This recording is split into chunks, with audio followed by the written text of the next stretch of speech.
গরমের মৌসুম এলেই বাইকের ইঞ্জিনের উপরে চাপ স্বাভাবিকভাবেই অনেক বেড়ে যায়। রাস্তায় নামলে দেখবেন যে আপনার বাইকের ইঞ্জিন কয়েক মিনিটের মধ্যে অনেক হিট হয়ে গেছে। আর এই ওভারহিটিং প্রবলেমটা আমাদের ম্যাক্সিমাম বাইকারদেরই এই কমন প্রবলেমটা ফেস করতে হয়।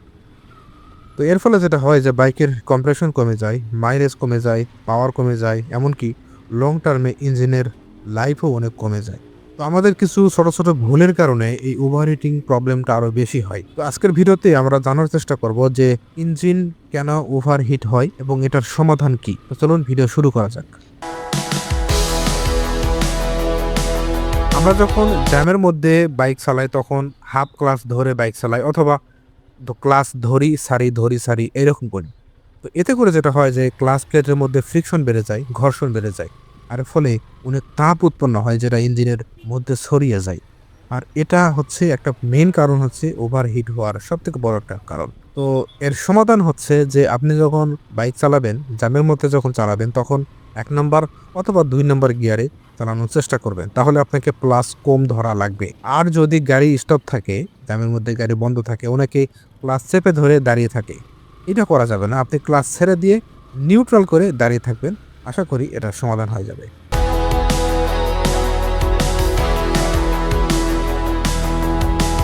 বাইককে ঠান্ডা রাখার জন্য সবথেকে যে গুরুত্বপূর্ণ ভূমিকা পালন করে সেটা হচ্ছে ইঞ্জিন অয়েল। কারণ সঠিক গ্রেডের ইঞ্জিন অয়েল যদি ব্যবহার না করেন ইঞ্জিনে তাহলে ইঞ্জিন গরম হবেই হবে, এখান থেকে কোনো রেহাই নাই। কারণ আমাদের ইঞ্জিনের ভিতরে যে যন্ত্রাংশগুলো আছে এগুলো প্রতিনিয়ত ঘর্ষণ হয়, ফ্রিকশন হয়। এর ফলে প্রচুর তাপ উৎপন্ন হয়। তো ইঞ্জিন অয়েল যদি আপনি ভালো না হয় তাহলে কিন্তু এটা লুব্রিকেশন হবে না বা পিচ্ছিল হবে না। আর না হলে এটা ঘর্ষণ অনেক গুণ বেড়ে যাবে। আপনার গরমের সময় এমনিতেই ইঞ্জিন অয়েল অনেক পাতলা থাকে। তো এজন্য চেষ্টা করবেন 10W40 গ্রেডের ইঞ্জিন অয়েল ইউজ করতে, যেটা অনেক থিন। সময় মতো ইঞ্জিন অয়েল চেঞ্জ করবেন এবং ইঞ্জিন অয়েলের যে ডেডলাইন আছে সেই ডেডলাইনের অন্তত ১০০ থেকে ২০০ কিলোমিটার আগেই ইঞ্জিন অয়েলটা চেঞ্জ করে ফেলবেন শুধুমাত্র গরমের সময়ের জন্য। শীতের সময় আপনি সঠিক সময়ে চেঞ্জ করে ফেলেন, সমস্যা নেই। কিন্তু আমি রিকমেন্ড করব যে গরমের সময় অন্তত ১০০ থেকে ২০০ কিলোমিটার আগেই চেঞ্জ করাটাই বেটার।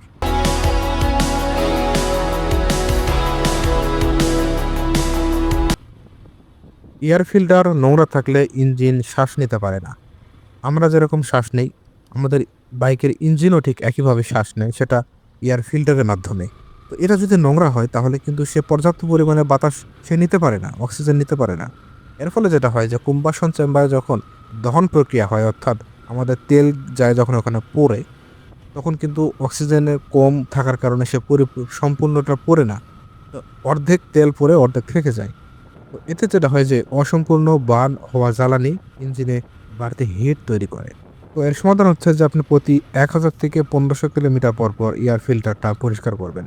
স্পোর্টস বা নর্মাল বাইক যে বাইকই হোক, গরমে ধুলাবালি বেশি তাই এটা পরিষ্কার করা কিন্তু খুবই জরুরি। আর অবশ্যই ৫ থেকে ৬,০০০ কিলোমিটার পর পর ফিল্টার অবশ্যই চেঞ্জ করে ফেলবেন। আর যদি আপনার ফিল্টার ফোমের হয় তাহলে এটা আর একটু বেশি ঘন পরিষ্কার করতে হবে। তো এয়ার ঠিকমতো ঢুকলে ইঞ্জিন সহজেই ঠান্ডা থাকে এবং মাইলেজও কিন্তু বাড়ে। লিকুইড কুল বাইকে কুল্যান্ট তাপ শোষণ করে রেডিয়েটরে পাঠায় এবং সেই রেডিয়েটর আবার সেই তাপ বাতাস দিয়ে বাইরে বের করে দেয়। অর্থাৎ আমাদের বাসায় বা বাথরুমে বা ভেন্টিলেটর ফ্যান ইউজ করি আমরা, কারণ ভেতরের গরম বাতাসটাকে বের করে দেওয়ার জন্য। ঠিক একইভাবে আমাদের বাইকের ইঞ্জিনেও একটা ভেন্টিলেটর ফ্যান আছে, রেডিয়েটর ফ্যান। যেটা ইঞ্জিনের ভেতরের জমে থাকা যে তৈরি হওয়া যেই গরম বাতাসগুলো আছে এইগুলোকে সে বের করে দিয়ে ইঞ্জিনটাকে ঠান্ডা রাখে। কিন্তু এটা কোনোভাবে যদি এই ফ্যানটা নোংরা হয়ে যায় অথবা নষ্ট হয়ে যায় তাহলে কিন্তু সে তাপগুলোকে বের করে দিতে পারবে না। আর তখন ইঞ্জিনটা ওভারহিট হয়ে যায়। তো এই ক্ষেত্রে যেটা করবেন যে অন্তত মাসে একবার হলেও আপনি আপনার যে কুল্যান্ট লেভেলটা আছে এটা একবার চেক করবেন এবং রেডিয়েটর ফ্যান ঠিকমতো চলতেছে কিনা অথবা নোংরা হচ্ছে কিনা এইগুলো আপনাকে মাঝে চেক করতে হবে। মেকানিককে দেখে আপনি এটা চেক করে নিতে পারবেন।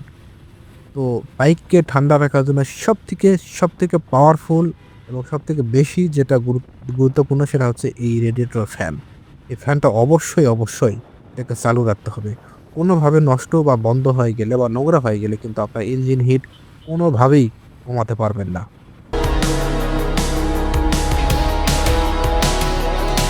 বাইকের খুব গুরুত্বপূর্ণ একটা পার্ট হচ্ছে স্পার্ক প্লাগ। কারণ স্পার্ক কম হলে আপনি তেল পুরোপুরি বার্ন হয় না। আর এই অসম্পূর্ণ বার্ন হওয়া তেল কিন্তু তাপ তৈরি করে। ইঞ্জিনের খুব গুরুত্বপূর্ণ একটা অংশ হচ্ছে স্পার্ক প্লাগ। কারণ স্পার্ক যদি আপনার ঠিকমতো না হয় তাহলে কিন্তু ইঞ্জিনের ভিতরে কম্বাসন চেম্বারের মধ্যে কিন্তু দহন প্রক্রিয়া ঠিকমতো হবে না। অর্থাৎ যে তেল আমরা ট্যাঙ্ক থেকে আসতেছে সেই তেলটা কিন্তু পুরোপুরিভাবে পুড়বে না। আর না পুড়লে যেটা হয় যে ইঞ্জিনের ভিতরে এই অসম্পূর্ণ তেল কিন্তু অতিরিক্ত তাপ উৎপন্ন করে। তো এক্ষেত্রে সমাধান হচ্ছে যে প্রতি ৮ থেকে ১০,০০০ কিলোমিটার পর স্পার্ক প্লাগ চেক করবেন। কার্বন জমে গেলে সেটাকে পরিষ্কার করবেন এবং নষ্ট হয়ে গেলে সেটাকে আপনি এক্সচেঞ্জ করবেন বা বদল করে ফেলবেন। কারণ ইঞ্জিন ঠান্ডা রাখার জন্য সবথেকে গুরুত্বপূর্ণ স্পার্ক প্লাগের হেলথ খুব জরুরি। এফআই সেন্সর ঠিক আছে কিনা এটা একবার চেক করে দেখবেন। কারণ হচ্ছে যে এফআই সিস্টেমে সেন্সরগুলো ঠিক করলে এয়ার ফুয়েল রেশিও ঠিক থাকে। এর O2 sensor, MAP sensor, IAT sensor এগুলো যদি আপনার ঠিকমতো কাজ না করে তাহলে আপনার ইঞ্জিনের মধ্যে যে এয়ার ফুয়েল মিক্সার অর্থাৎ বাতাস এবং তেলের মিশ্রণটা এটা সে ঠিকমতো হয় না। এবং এফআই সিস্টেম এমন একটা স্মার্ট প্রযুক্তি যেটা আপনার ইঞ্জিনের পুরো সেটিংসটাকে সে নিজে কন্ট্রোল করে। আপনার কোথায় কতটুকু তেল লাগবে, কতটুকু অ্যাক্সিলারেশন, কতটুকু আরপিএম, কতটুকু পাওয়ার ইঞ্জিন অয়েল, কতটুকু অক্সিজেন, মানে পুরো ইঞ্জিনের পুরো ব্যাপার-স্যাপারটাই এই ইলেকট্রিক কন্ট্রোল ইউনিট এফআই সিস্টেমের এটা সে কন্ট্রোল করে। সেই কারণে যদি আপনার এফআই সেন্সর ঠিকমতো কাজ না করে সমস্ত কিছু গোঁজামিল হয়ে যাবে, ওলটপালট হয়ে যাবে, একটাও ঠিকমতো কাজ করবে না। আর এর ফলে যেটা হবে যে আপনার ইঞ্জিনে ওভারহিট হয়ে যাবে। তো এক্ষেত্রে যেটা করবেন যে আপনি এফআই বাইকটাকে নিয়ে আপনি সার্ভিস সেন্টারে ওবিডি স্ক্যান করাবেন। ওবিডি স্ক্যান করলে দেখা যাবে কি যে আপনার সব সেন্সরগুলো ঠিকমতো কাজ করতেছে কিনা এগুলো বোঝা যাবে। তো আপনি এগুলো বুঝবেন না, আপনি মেকানিককে বলবেন যে ওবিডি স্ক্যান করে দেখুন। তাহলে সেই দেখে বের করতে পারবে। আর আইডিয়াল আরপিএম রাখবেন আপনার ইঞ্জিনের মধ্যে। খুব বেশিও না, কমও না। তো সঠিক ফিউয়েল মিক্সার থাকলে আপনার ইঞ্জিন ঠান্ডা থাকবে, স্মুথ থাকবে এবং ইঞ্জিন অনেক শক্তিশালী থাকবে। বারবার hard acceleration, long time top speed বা লো গিয়ারে বেশি থ্রটল দিয়ে ইঞ্জিনে অতিরিক্ত লোড পড়ে। তো ইঞ্জিন তখন খুব দ্রুত হিট হয় এবং ঠান্ডা হতে অনেক সময় লাগে। তো এক্ষেত্রে যেটা করবেন যে গিয়ার আপ এবং ডাউন এটা স্মুথ রাখবেন। হঠাৎ করে গিয়ার বেশি দিয়ে চালাচ্ছেন, আবার হঠাৎ গিয়ার কম দিয়ে চালাচ্ছেন এবং ওঠা-নামা বারবার গিয়ার কম বেশি করার কারণে গিয়ার বক্সে ফ্রিকশন তৈরি হয়। এটা ইঞ্জিন অনেক গরম হয়ে যায়। তো এক্ষেত্রে একটা গিয়ার স্টেবল রাখবেন, স্মুথ গিয়ার ব্যবহার করবেন এবং আরপিএম ৪ থেকে ৫,০০০ এর মধ্যে রাখার চেষ্টা করবেন। কারণ এর বেশি হয়ে গেলে ইঞ্জিন এমনিতেই ওভারহিট হয়ে যাবে।